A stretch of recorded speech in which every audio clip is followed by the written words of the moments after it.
بسم اللہ الرحمن الرحیم نحمدہ و نصلی علی رسول الکریم۔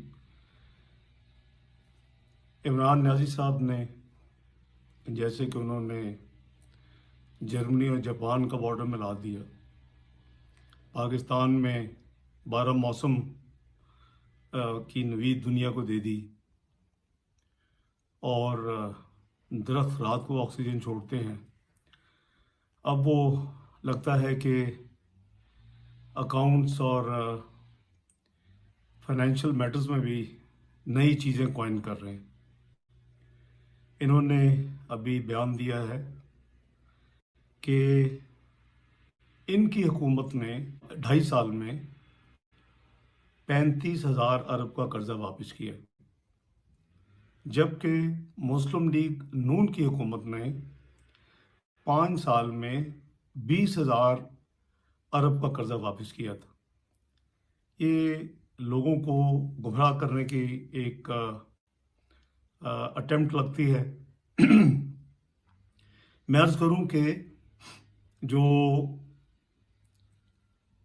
فائنینشیل پوائنٹ آف ویو سے آسان ترین طریقہ ہے کسی حکومت کے قرضوں کے حوالے سے پرفارمنس دیکھنے کا، وہ یہ ہے کہ جب وہ حکومت آئی اس وقت ملک کا کل قرضہ کتنا تھا، اور کسی بھی دن 1 سال کے بعد، 2 سال کے بعد، 2.5 سال کے بعد یا 5 سال کے بعد، اس وقت اگر آپ دیکھیں گے اس وقت ملک کا قرضہ کتنا ادا کرنے والا ہے، تو ان دونوں کا جو فرق ہے وہ اس حکومت کی کارکردگی ظاہر کرے گا۔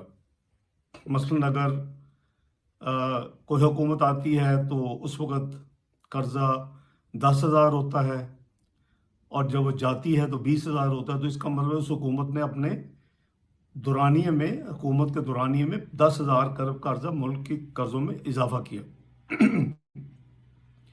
اب جب پی ٹی آئی کی حکومت آئی اس وقت پاکستان کا جو قرضہ تھا، یہ یعنی جو قانون میں لکھا ہے پبلک ڈیٹ جسے کہتے ہیں، وہ 24,900 ارب کے قریب تھا، 25,000 کہہ لیں۔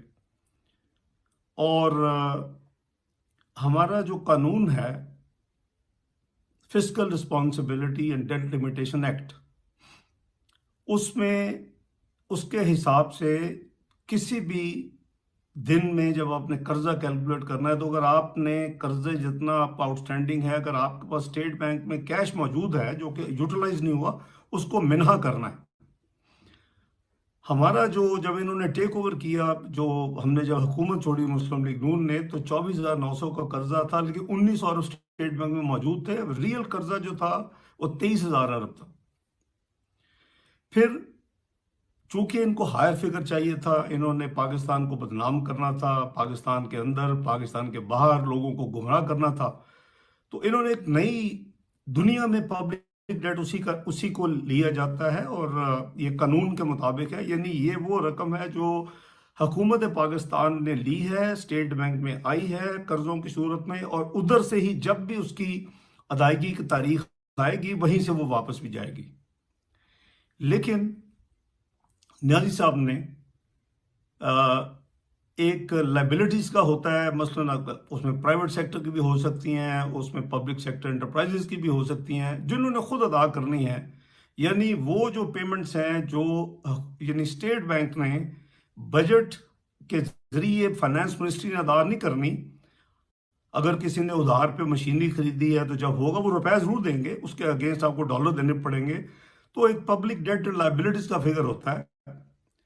وہ انہوں نے اس وقت جو تھا، جب مسلم لیگ نون کی حکومت نے چھوڑا، تو اس وقت وہ 29,800 ارب تھا۔ آپ نے سنا ہوگا نیازی صاحب ہر جگہ پہ جا کے بیرونی ملکوں میں بھی جب جاتے تھے دورے کرنے، یعنی اپنی حلف لینے کے بعد، تو یہ 30,000 ارب کی بات کیا کرتے تھے۔ یہ اس میں پبلک ڈیٹ بھی شامل ہے، اس میں وہ لائبلٹی بھی شامل ہے جو حکومت پاکستان نے ادا نہیں کرنی، اور اس میں وہ منہا بھی نہیں کیا گیا، وہ جو بیلنس ہے اسٹیٹ بینک میں کسی وقت میں کیونکہ اب تو اسٹیٹ بینک نے ایک نئے کام شروع کر دیا ہے. آپ اگر لیٹسٹ دیکھیں گے تو ہمیشہ ہم قانون کے مطابق جو فگرز بھی دیتے تھے کہ فیڈرل جو ہے responsibility, fiscal responsibility and debt limitation act کے تحت اسٹیٹ بینک میں کتنے پیسے اور نیٹ کتنا ہے. تو اب یہ قرضے بڑھ کے یہ قریباً 30,000 سے 45,000 ارب پہ یہ ٹچ کر چکے ہیں. یعنی اس میں 15,000 ارب کا اضافہ ہوا ہے. مسلم لیگ نون کی حکومت اگر آپ کمپیئر کریں گے، میں گراس ڈیٹ لے لیتے ہیں، چونکہ پی ٹی آئی اب وہ فگرز کو چھپا رہی ہے اسٹیٹ بینک کے ذریعے، اپنے ڈپازٹس نہیں شو کر رہی، اور قانون کے مطابق جو پبلک ڈیٹ کا فگر ہے وہ بھی نہیں دے رہی. تو اگر آپ لیٹسٹ دیکھیں گے 31 ستمبر 2020 کے فگر اسٹیٹ بینک کے، تو آپ کو یہ دونوں ڈیفینیشنز کے حساب سے وہاں نمبرز نہیں ملیں گے. تو ہم اسی کو ڈسکس کر لیتے ہیں. تو جو 30,000 ارب کا قرضہ جو اور ادائیگیاں پبلک ڈیٹ اینڈ لائبلٹیز تھیں جب یہ حکومت آئی تھی، وہ اب 45,000 ارب پہ پہنچ چکی ہے. یہ پاکستان کی تاریخ میں یعنی آپ کہہ لیں کہ اتنی بڑی انکریز ہے کہ اس کی کوئی مثال نہیں ملتی. یعنی 2.5 سال میں 15,000 ارب کا قرضہ انہوں نے اضافہ کیا، اور اس میں انہوں نے کوئی میجر پروجیکٹ نہیں کیا. اگر مسلم لیگ نون نے 14,000 سے 25,000 ارب گراس قرضہ، میں اسٹیٹ بینک ڈپازٹ کو اگنور کر رہا ہوں، تو اگر 14,000 سے 25,000 ارب یعنی 11,000 ارب کا انکریز کیا گراس ڈیٹ، تو اس میں مسلم لیگ نون کی حکومت نے 11,000 میگا واٹ کی بجلی بھی لگائی، اس میں موٹر ویز بھی بنائی، ہائی ویز بھی 2500 کلومیٹر کی بنائی، ملک میں جو جی ڈی پی گروتھ کے لیے انفراسٹرکچر ڈیولپمنٹ کی، اور اسی وجہ سے جی ڈی پی 5.8% پہ گئی. ضرب عضب بھی لڑی، رد الفساد کو بھی فنانس کیا، جو ڈیفنس بجٹ ہے اس کو بھی ڈبل کیا، 550 سے 1100 ارب کیا، جو صوبے ہیں اس کو بھی 1000 جو 50 بلین چاروں صوبوں کو ملتے اس کو 2100 ارب پہ لے کے گئے. تو یہ سمجھ سے باہر ہے کہ انہوں نے اپنی ٹوٹل مس مینجمنٹ کی وجہ سے مسلم لیگ نون کی جو 5 سال میں قرضوں میں اضافہ ہوا تھا، وہ انہوں نے اس سے کہیں زیادہ 15,000 ارب پبلک ڈیٹ لائبلٹیز میں یہ ایڈ کر چکے ہیں اپنے 2.5 سالہ دور میں. اب یہ 30,000 کا جو فگر ہے واپس، اس کی کوئی ریلیونس نہیں ہے. مثلا اگر یہ مثلا انہوں نے ہاٹ منی، آپ کو یاد ہوگا کوئی تقریباً 3.7 ارب ڈالر انہوں نے کوئی 5,000 ارب روپے سے زیادہ انہوں نے لیے. وہ کیا ہوتا تھا کہ وہ پیسے 3 مہینے کے ٹریری بل ایشو ہوتے تھے، اور ٹریری بل جو ہے وہ پاکستان کا قرضہ گنا جاتا ہے. 3 مہینے کے بعد جب وہ ری پے ہونے کا وقت آتا تھا تو اس کو بھی ری پے کرتے تھے. وہ پھر دوبارہ وہی ایک سائیکل ہوتی تھی، وہ دوبارہ وہ اپنا جو انویسٹر ہے باہر کے، جو ان کے کوئی آج تک اس میں ابھی انکوائری شروع نہیں ہوئی، ہونی چاہیے کہ 13.25% پہ ڈالر بورو کرنا واز اے کرمنل ایکٹیویٹی. اور وہ دوسری دفعہ پھر وہ ہوتا تھا، وہ پھر گنا جاتا تھا جب ٹریری بل آپ لیتے تھے. تو اسی وجہ سے آپ کی جو سائیکل ہے، اگر آپ ماہانہ کو بورو کریں گے 1 مہینے کے لیے، 3 مہینے کے لیے، تو وہ سال میں 4 دفعہ گنا جائے گا. وہ 5,000 ارب نہیں، وہ 20,000 ارب گنا جائے گا. تو اسی لیے کتنی آپ نے ری پیمنٹ کی ہے ارریلیونٹ، کتنا آپ نے لیا ہے. چونکہ 15,000 ارب کا قرضہ یہ یعنی بڑا ہے نیٹ ان کے دور میں، تو اس کا مطلب ہے کہ اگر انہوں نے 30,000 ارب کی ادائیگیاں کی بھی ہیں بفرض محال، تو انہوں نے پھر 45,000 ارب کے نئے قرضے لیے. میں نے بھی آپ کو مثال دیا ہے کہ ہاٹ منی کی، کہ ٹریری بل 3 مہینے کے، تو وہ ہر دفعہ کاؤنٹ ہوتے ہیں. تو یہ کہنا کہ جی ہم نے 30,000 ارب واپس کیا ہے از ارریلیونٹ.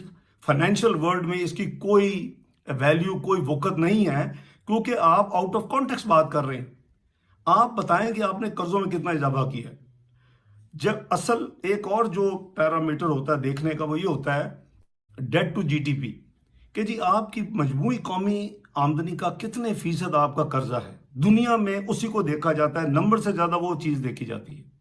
جب مسلم لیگ نون نے چھوڑا تو گراس جو قرضہ تھا وہ 72.5% of the G D P تھا. اور اگر